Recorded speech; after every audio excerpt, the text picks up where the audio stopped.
Hi, good morning. It's 11:37 in the morning in Dubai.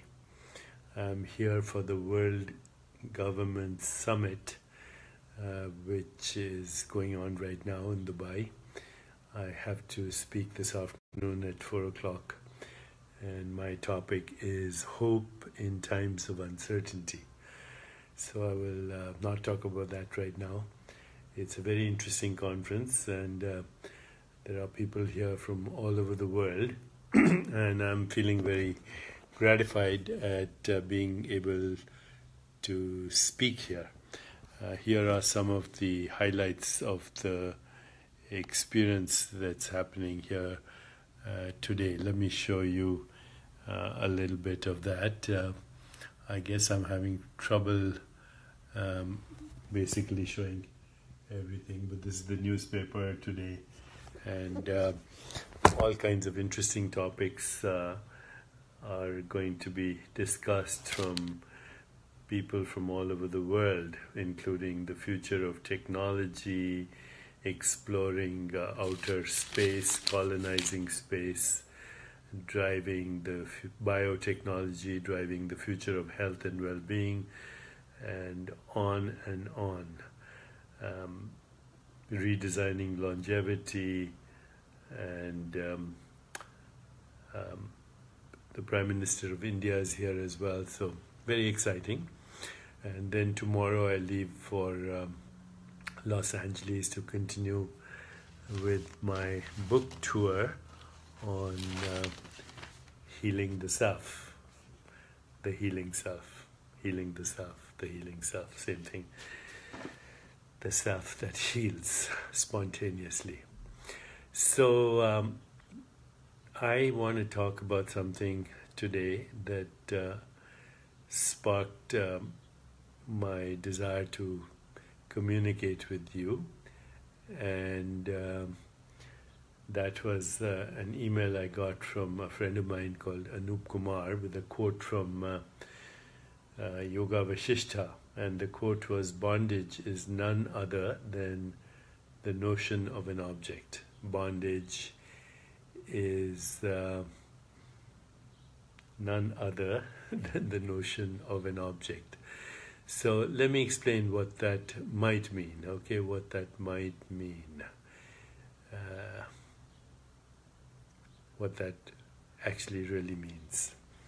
Bondage, of course, is the prison of the conditioned mind. And the great sage Vasishtha says bondage is none other than the notion of an object. So let me explain what that phrase actually means. Bondage is none other than the notion of an object. But before that, let me say a few words about the great sage Vasishtha. So Vasishtha is known in Indian mythological traditions as one of the 7 rishis, Saptarishis. He's also the teacher of Ramachandran, who's the incarnation of God, divine, being of divinity in the great traditions of Hindu thought and Vedantic thought. So Ram is the incarnation of Vishnu, the maintainer of the universe. And when Ram is a young child, his father, who's a king, sends the young Prince Ram to the great seer Vasishtha, who lives in the forest. This is one of the versions of the story, of the myth. He sends his son Ram, the prince, to Vasishtha in order to gain self-realization and self-knowledge. And so, as is the tradition in India, Ram bows and touches the feet of the Guru, the great sage Vasishtha. And Vasishtha withdraws and says, "Don't do that. You are God. You don't need to touch my feet." don't do that. And Ram, who's a young boy, a young kid, responds by saying, I may be God, but I have forgotten. I may be God, but I have forgotten. So my father sent me to you, the great sage, the great Rishi. A Rishi is one who can see beyond the veil of perception. Literally, Rishi means the one who sees beyond the veil of perception. And so Ram says, again, I may have forgotten that I am God, but my father has sent you to remind me that I am indeed the infinite divine being. So for that I need you, the Guru. And so begins the teaching of the great sage Vasishtha, which is the teaching of liberation, freedom from the conditioned mind. What in India is also called freedom from the prison of karma. Karma is nothing other than the conditioned mind. So now, this is the sutra. Bondage is none other than the notion of an object. Bondage is nothing other than the notion of an object. Now, let me do my best to explain this. Okay, I'm going to turn the camera around so you can see a bit of where I am at the moment. Let me see if I can do it. So here is the camera turned around, and now I can show you where I am. Okay, so this is the view from my room. Out there you see what humans call the Persian Gulf, and here is the hotel that I'm staying in, and this hotel is called Mina Al Salam. Mina Al Salam, and out there you see the beautiful ocean, trees, Persian Gulf, sky, sand, earth. These are the objects that I'm perceiving at this moment. But now let us look at these objects in their raw form. They are the projections of my conditioned mind. In their raw form, what I'm seeing is shapes and colors and forms. And these shapes and colors and forms, and by the way, this is my room, if you want to see.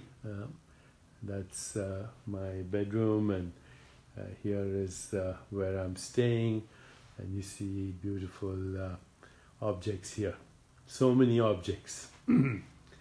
And all of them seem very separate from that which I call myself.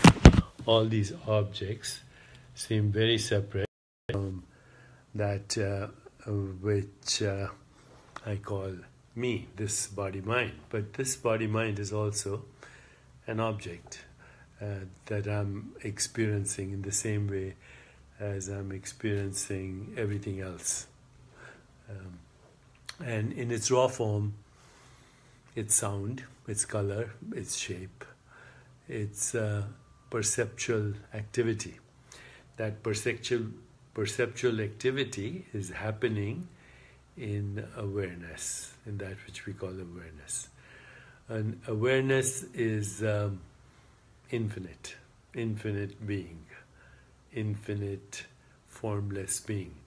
It interacts with its own self, and in the human condition, it produces the conditioned mind. So everything that I am experiencing is shape, color, form, perceptual activity, and thought. And now what I'm doing with that as a human conditioned mind is constructing ideas called objects. So I say there's an ocean, there's a sky, there's the earth, there are ships out there, and there is this construct that we call Deepak Chopra. But all of this is the projection of the conditioned mind, which in itself is an activity of pure consciousness. And so, in reality, the conditioned mind is a modified form of pure consciousness. Okay, other species have minds too, which are modified forms of consciousness that go along with the experience of that particular body-mind, whether it's a peacock or an eagle or an insect or a dolphin or an alligator, whatever, experiencing its own world, its own universe. So that which we call objects are notions. We identify with the objects as the world, the body. We identify with personal conditioning, the mind, and then we say, this is me and that's the world, when in fact all of it is pure consciousness interacting with itself, experiencing itself as knower, knowing, and that which is known, seer, seeing, and that which is seen, observer, observing, object, all within itself. So bondage is, in a sense, ignorance. It is none other than the notion of an object, when in reality there is only being. In reality there is only consciousness. And consciousness can experience itself as this body, this mind, this brain, this world, this room, and all of that. So I'm seeing beautiful comments from all of you, very nice comments, but none of you is actually, other than Aurora Carlson, saying that you actually are understanding what I'm saying. Are you understanding what I'm saying when I say that the great sage Vasishtha says bondage is none other than the notion of an object? Bondage is none other than the notion of object. How many people actually understand that? And if you do, let me know. And if you don't, let me know also. Okay, so Aurora, of course, is onto it, and she says yes, but nobody else is saying that right now. Okay, so having... Anup is not ignorant. Anup is the one who sent me this quote from the Yoga Vasishtha, and that reminded me of my my reading of the Yoga Vasishtha. Kim Kavanaugh says, I totally understand. Marilee says, I understand. Aurora says, objects are creations. Yes, creations of the conditioned mind, of the human conditioned mind, that creates the human universe. Okay, so before I finish, let me show you a little bit more of the objects. Shana Hunter says, I understand it. Thank you, Shana. So here we are, back to my room, and here's today's newspaper here. Here is the list of speakers today here, and there is, somewhere here is me as well. There's me. I'm speaking about hope in uncertain times, right here. Okay, here's my friend Neil deGrasse Tyson, who's talking about the colonization of space. And once again, let me show you my room. This is the beautiful hotel. Those are the objects that my conditioned mind is now experiencing. A lot of you are saying that you totally understand this. Wonderful. I'm so so thrilled to know that.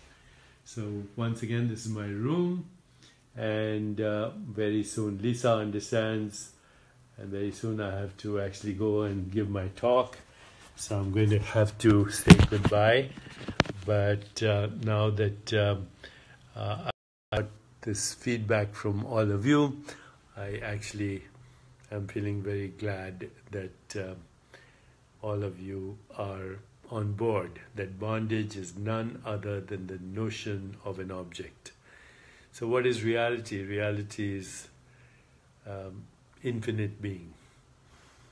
Reality is the real you. Reality is that which conditions itself as the mind, the body, and the universe. Prakritim swam vashtbhai vishrajami puna puna. From Lord Krishna. Prakritim swam vashtbhai vishrajami puna puna. Curving back within myself, I create again and again. I create the notion of mind, body, universe. But all there is me. And me is not a body-mind.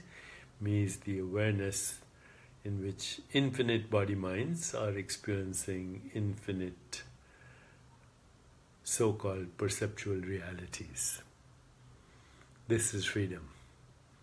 But in the end, the great sage Vasishtha also says, if bondage is a notion, so too is freedom.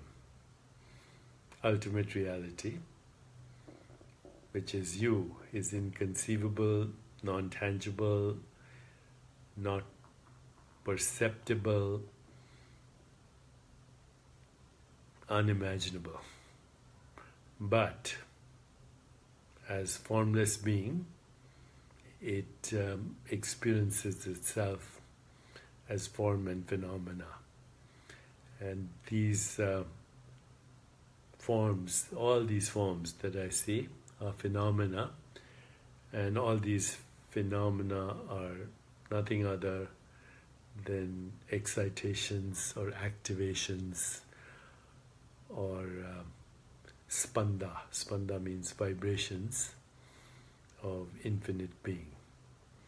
You are an infinite being having the finite experience of body, mind, and world. A non-local being having a local experience. A spiritual being having a human experience. Tattvamasi. I am that. Aham Brahmasmi. So, what am I doing after this? Wimpy asks. Well, I am actually taking a flight early in the morning, 5:30 a.m., for Los Angeles, where I continue my book tour on the healing self. Thank you all for joining me here in Dubai, and I will be speaking to you again from hopefully Los Angeles, California, the human construct that we call Los Angeles, California in the United States. So before I go, 15 seconds of a break, and then I'll say goodbye.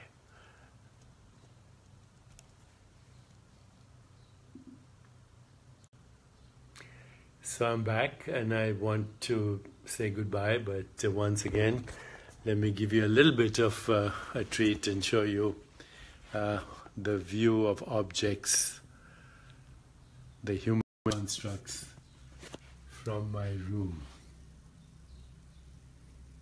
That's the scenery, and the seeing is happening in the sphere, which is infinite being. Infinite being. All the best, goodbye, and lots of love.